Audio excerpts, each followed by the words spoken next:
Hello my dear students. Endocrine system अपन ने आज कंप्लीट कर दिया। इसके बाद में एक नए सिस्टम को अपन पढ़ने जा रहे हैं। इस सिस्टम का नाम है लिम्फेटिक सिस्टम।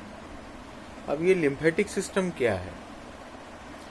तो लिम्फेटिक सिस्टम भी एक नर्वस सिस्टम की तरह, एक ब्लड कार्डियोवैस्कुलर सिस्टम की तरह ही ये सिस्टम होता है। जैसे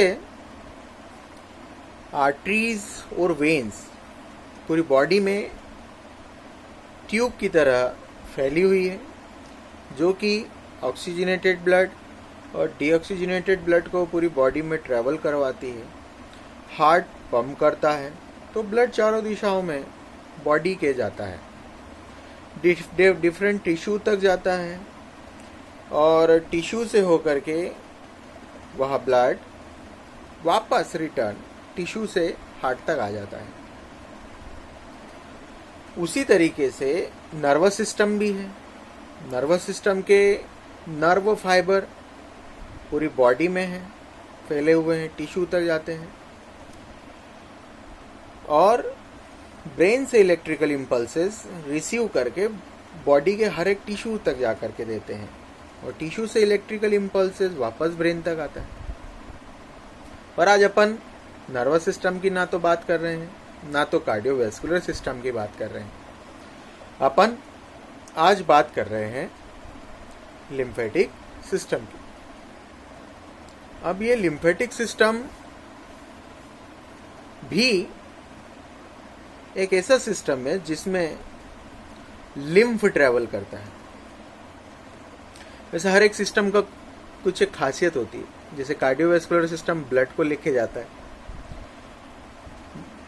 सीएनएस सिस्टम जो है, सेंट्रल नर्वस सिस्टम या पेरिफेरल नर्वस सिस्टम, यह तंत्रिकीय तंत्र, यह इलेक्ट्रिकल इम्पल्सेस को लेकर के जाता है।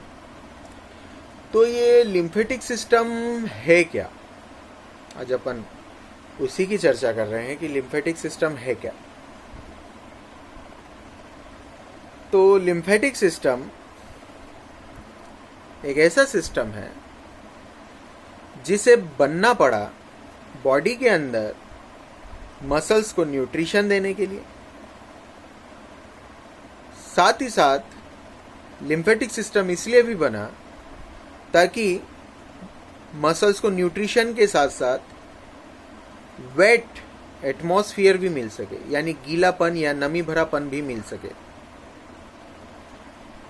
होता क्या है कि बॉडी जिस मसल से मतलब बॉडी के अंदर जो भी मसल्स होती है बॉडी को मूव करवाती है, वह कॉन्ट्रैक्शन और रिलैक्सेशन होती है। ऐसी कंडीशन में कॉन्ट्रैक्शन और रिलैक्सेशन होने के लिए लुब्रिकेशन या चिकनाहट की जरूरत होती है।